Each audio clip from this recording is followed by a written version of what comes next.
Rehetra ny fonona kosa ny fahina amby folo ny volana novambra ho avy izao no hifanome fotoana etsy amin'ny FJKM Manarintsoa Namehana ny sampana tanora kristiana rehetra eo anivon'ny synodam-paritany Iarivo Avaradrano hiatrika ny fivoriambeny amin'ny fotoana io ihany koa izy ireo raha ny fanazavana azo. Ny sampana tanora kristiana amin'ny synodam-paritany Iarivo Avaradrano ihany koa dia nitateraka fivoriambe tokana ny asabotsy enina ambin'ny folo novambra ho avy izao ao amin'ny FJKM Manarintsoa Namehana no hanatanterahana izany.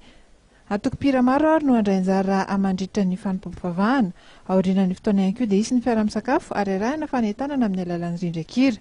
Ry tanora kristiana namana rehetra eto amin'ny synodam-paritany Iarivo Avaradrano, tonga indray ity ny fotoana iarahantsika amin'ny fivoriambe izay ho tanterahantsika ao amin'ny FJKM Manarintsoa Namehana ny faha 9 novambra ho avy izao manomboka amin'ny 7 sasany. Ka manentana antsika rehetra tanora kristiana eto amin'ny synodam-paritany Iarivo Avaradrano tsy hanadino io fotoana io fa hanao zava-dehibe izany fotoana izany satria io no fotoana tokana iarahantsika ao anatin'ny taona.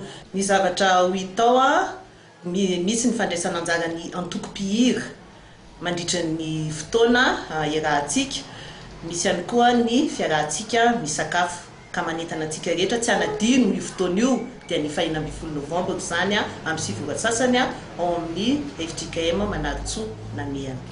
Entanina ny rehetra mba ho tonga eny amin'ny FJKM Manarintsoa Namehana ireo mpikambana sampana tanora kristiana rehetra ao anatin'ny synodam-paritany Iarivo Avaradrano ity amin'io asabotsy io.